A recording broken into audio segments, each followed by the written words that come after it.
Michael Lucas, And I'm Karen Deloach. and welcome to Love Letters. Love Letters are a collection of love stories of people get lost, get crazy, and disoriented in the name of love.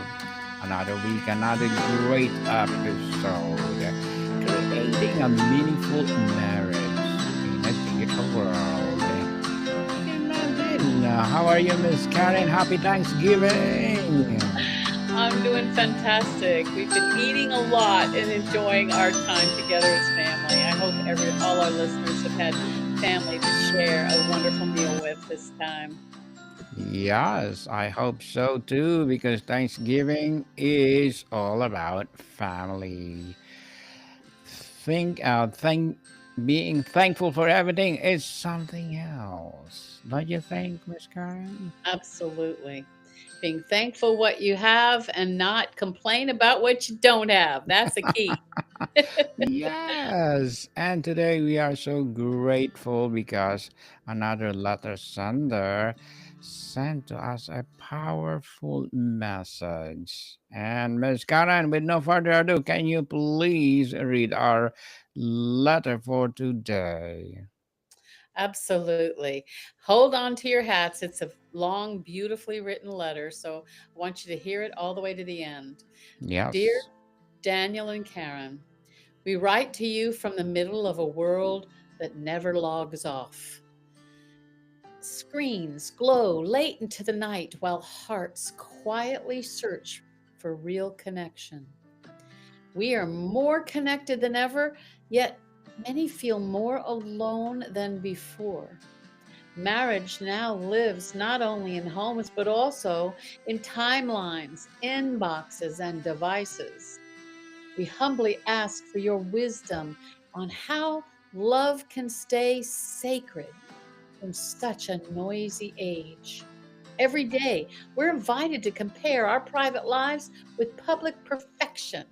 Smiling photos hide real struggles, and curated stories replace honest conversations. It becomes easy to question our own marriage when we see only highlights of others. We fear measuring love by likes instead of loyalty. How do we guard our hearts against unrealistic digital expectations? Communication has become yet understanding feels singularly fragile. Texts fly fast, but tone, warmth, and presence often get lost. A delayed reply can spark insecurity, and a careless message can wound deeply. We long for the kind of communication that heals instead of harms. How can married couples protect depth in an age of speed? Time is one of the greatest gifts spouses can give each other, yet phones quietly steal minutes that turn into hours. Couples sit together, yet drift apart through different screens. We deeply desire guidance on reclaiming intentional time. How can we build moments that are free from digital interruption? Trust now faces challenges that past generations never even imagined. Online friendships, private messages, and hidden browsing histories test boundaries in quiet ways. What begins as harmless curiosity can slowly erode faithfulness. We seek counsel on building transparency in a private digital world. How do couples protect when trust when temptation is always just one click away?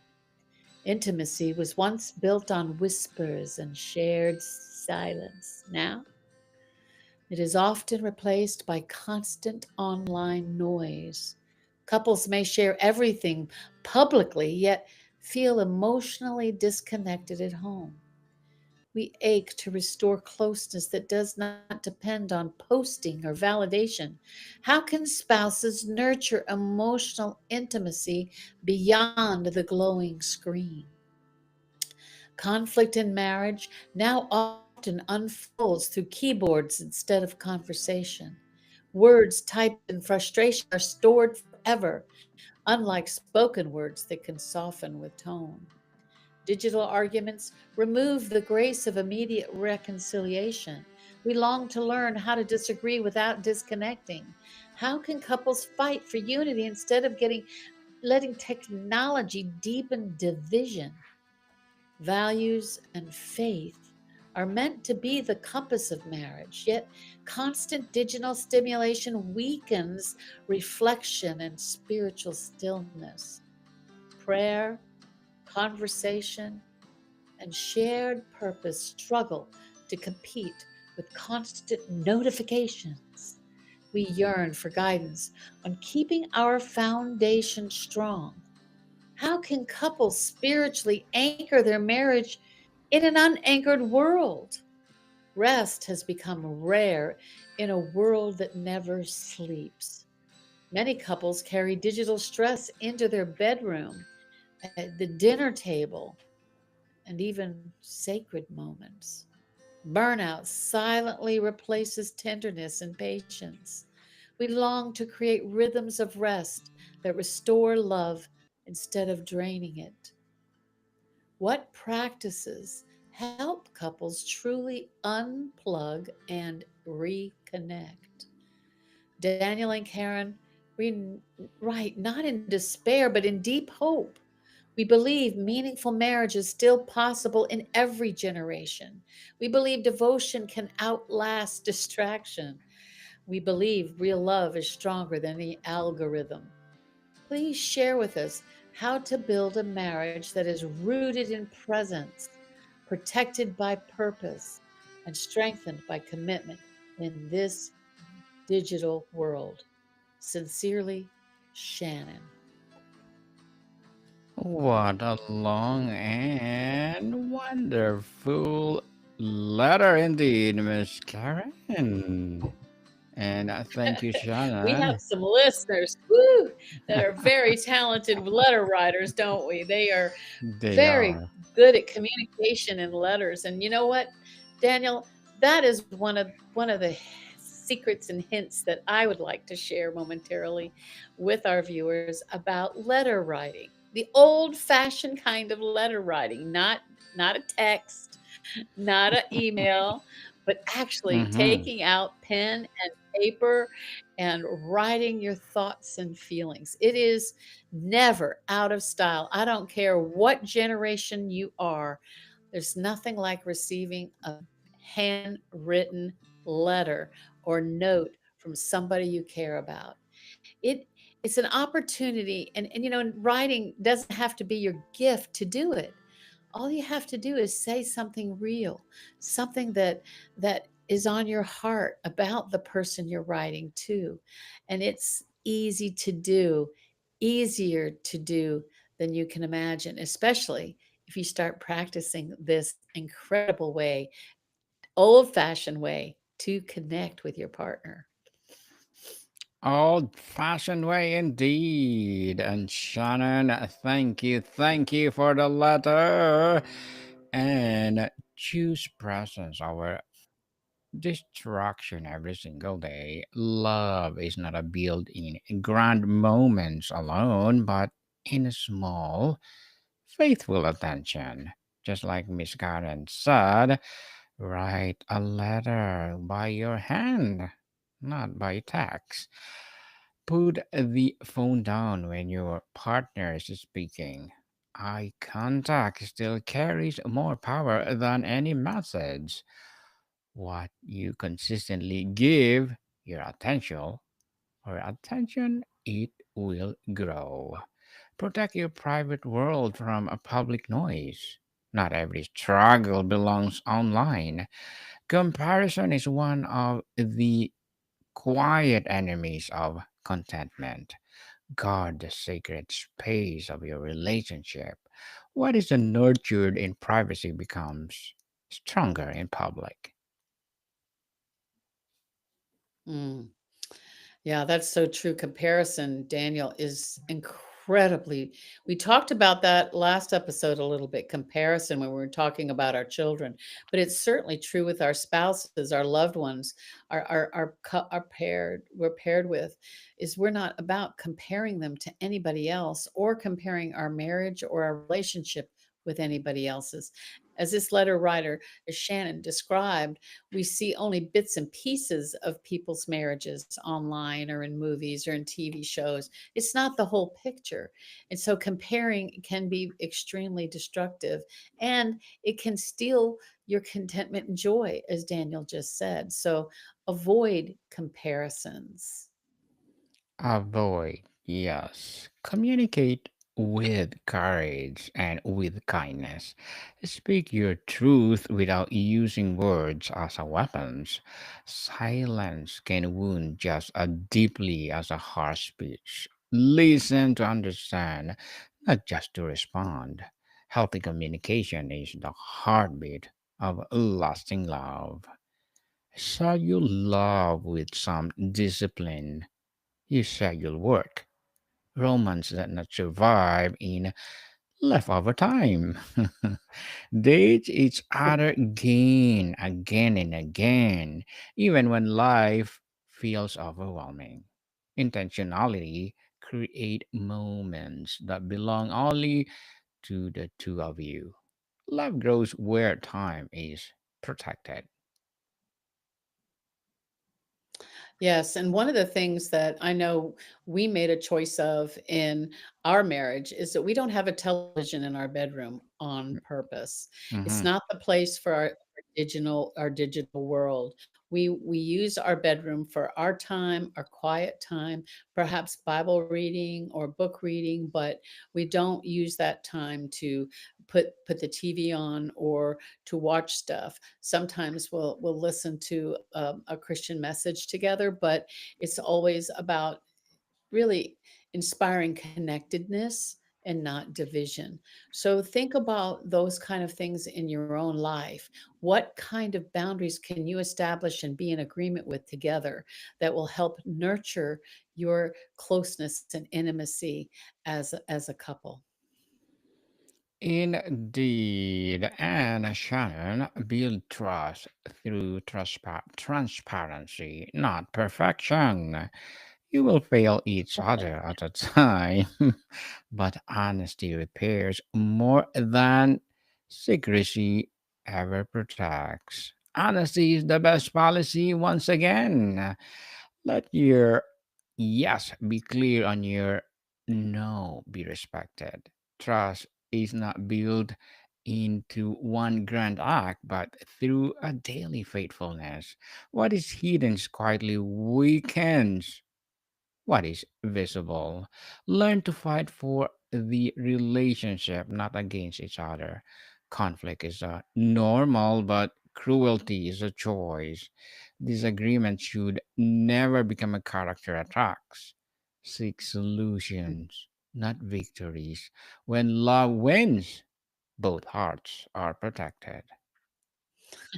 I love that. Well, Yeah. the other thing is we don't just share the good things with each other because we all have weaknesses, we all have struggles, and your partner should be somebody that you can talk to about your struggles and be honest with them. And as Daniel said, transparent and say, I'm really having a hard time with this. This is not going well for me. Can you pray for me? We want to be heard.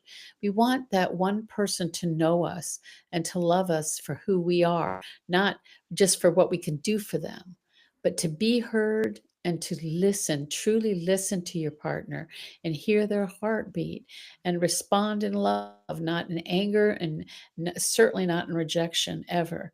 And these kind of things are only done in person. They can't be done digitally. They can't be done through texting, through emails, or if you're apart and you have to do it face to face with Zoom or something. That's still better than texting or emails. But because I know some people's jobs takes them on the road, you're away from your family, longer than you want to be. And so connect face to face as much as you can rather than text. Text to me, texting is about information. Meet you at 5 o'clock at West End. It's an information. It's not a place to really truly connect. Texting, you can't, like the writer said, you can't understand someone's tone or the meaning as you can when you're looking at someone in the eyes. And so be very careful about the way you use texting to communicate. Yes, be careful. And Shannon, keep your values visible and your purpose shared. A relationship without direction will drift. Talk often about what matters most to you both. Revisit your dreams together, not separately. Shared purpose, strength, and commitment during difficult seasons. Practice forgiveness. Always we say that forgiveness, choose your wife or husband before anything, before resentment learns you address. Unresolved hurt grows heavier with time. Forgiveness does not remove accountability, but it releases you from bitterness. Healing is a process, not a single moment. Freedom begins when grace is chosen again. Mm, that's beautiful. And being transparent with your partner is also being able to say when there's things that you're struggling with between each other. And it's hard because you wanna make sure that you're not speaking in anger when you tell what you're upset about, but you're picking a quieter moment and say, "Look, there's something I really need to talk to you about."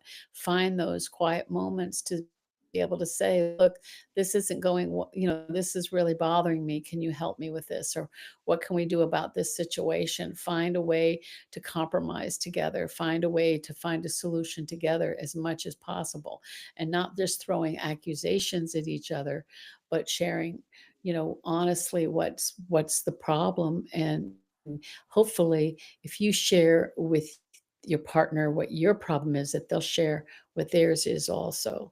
Because that's the give and take that you learn and grow and mature with in a long-term relationship that just keeps getting deeper, because as you are transparent, you're opening up your heart to each other. And when you respond in love and affection and honesty and forgiveness, as Daniel is saying, then that's going to create a deeper bond between you anything digitally can ever compare to. And when you've experienced that, nothing else will do. You won't be satisfied with anything less, with anything more shallow. Yes. And Shannon, do not allow routine to erase wonder. The person beside you Mm. is still a miracle, not a habit. Speak gratitude out Yeah, loud. It's not a that's routine. good. Speak gratitude. Right. Thank God I still have my wife. Thank God I still have my husband. Often and sincerely. Yes, it's sincere, not pretending. A small appreciation prevents great emotional distance. What is celebrated is preserved. Guard emotional intimacy too, Shannon, as carefully as physically loyalty. Emotional affairs often begin with harmless comfort. Share your deepest fears and dreams with your partner first. Do not give strangers access to the space meant for your spouse. Intimacy grows where boundaries are honored. That is really good. That is extreme wisdom there, Daniel. Listen to what he just said. Having boundaries emotionally, because women, we're more emotional oriented, men are more visual. So we have different temptations and challenges.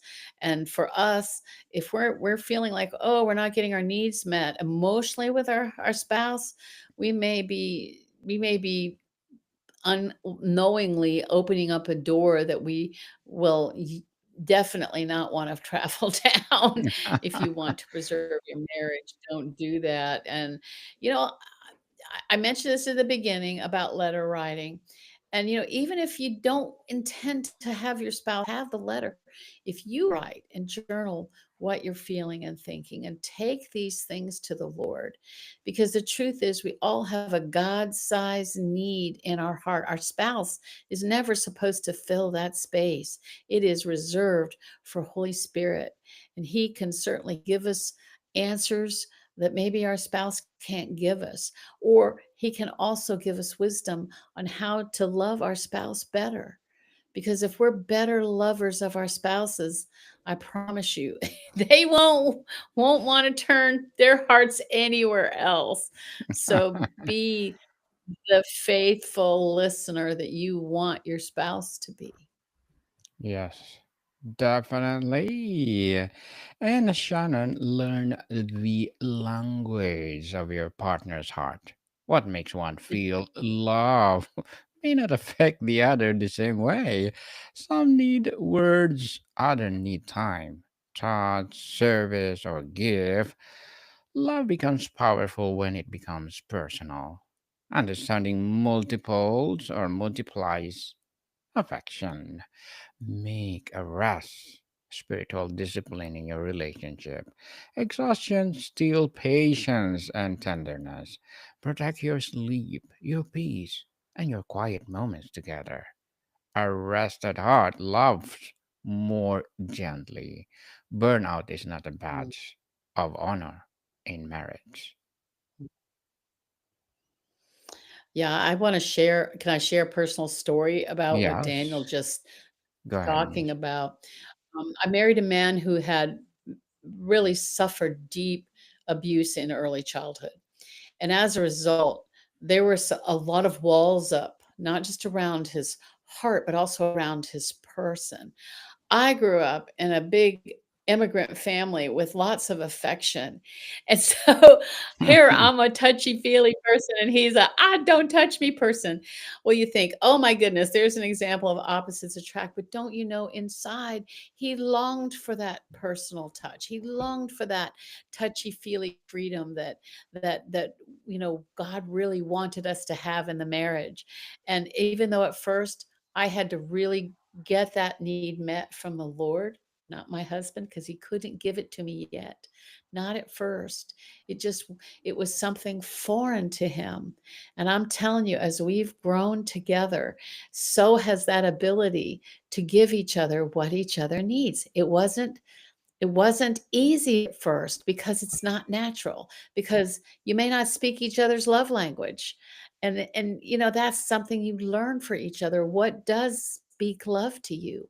And oh man, as we got more healing and as my husband got some beautiful restoration in his soul from the abuse that he had suffered, it's made our relationship so much deeper. He trusts me. He knows I was here loving him through that transformational process, and I saw his courage and learned to respect his courage to face the pain, to face those things that happened to him.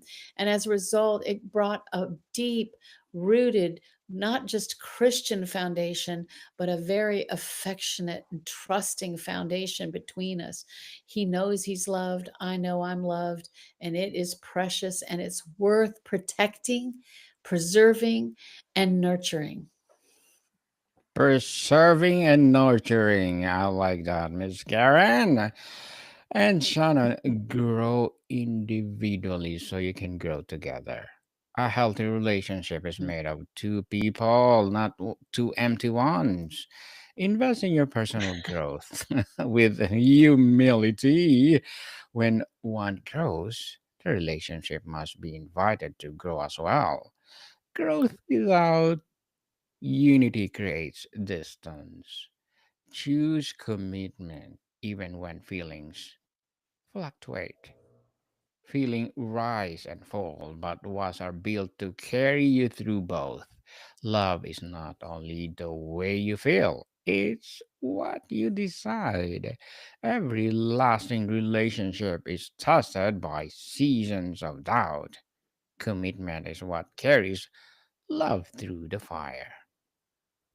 Yeah, that's good. Yes, and we need our partners. We need each other. We really do.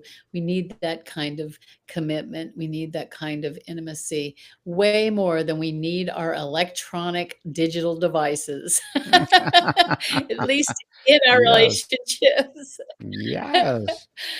Definitely. And Shannon finally remember that love is not sustained by perfection, but by persistence. You will stumble, misunderstand, and grow tired and times. Do not quit in the middle of becoming who you are meant to be together. Stay, learn, heal, and choose again. The most meaningful love stories are written by those who refuse to walk. And That's amen for awesome. that. Amen. And don't give up on each other. And that is what's going to help sustain. Wow, you didn't give up me in my really low, worst moments. That Yes. helps me, because it's easy when all is going well. But when things are going hard and you choose to be there for each other in presence, in listening, in praying together, it makes all the difference. And you'll have that long, deep, committed, mature relationship that will draw others to you. Yes, indeed. Shannon, Miss Shannon, thank you so much for your letter. For sure, lots of people will empower through your letter. And keep listening to our podcast because every season of life we will bring you. So, Miss Karen, would you Amen. like to plug in something? Yes, please join us for more episodes of Love Letters, but also for the other podcast that Daniel and I do together called Bible Verses 101. And we're getting ready to talk about Psalm 51, verses 10 to 12, a song of King David when he failed. So join us and please continue listening. God bless you. Yes, and again, thank you so much for listening to us. Love Letters, our not sixth season, our fifth season is coming. So please tune in for more brighter, bolder episodes with Miss Karen. So, more to come, people. See you soon.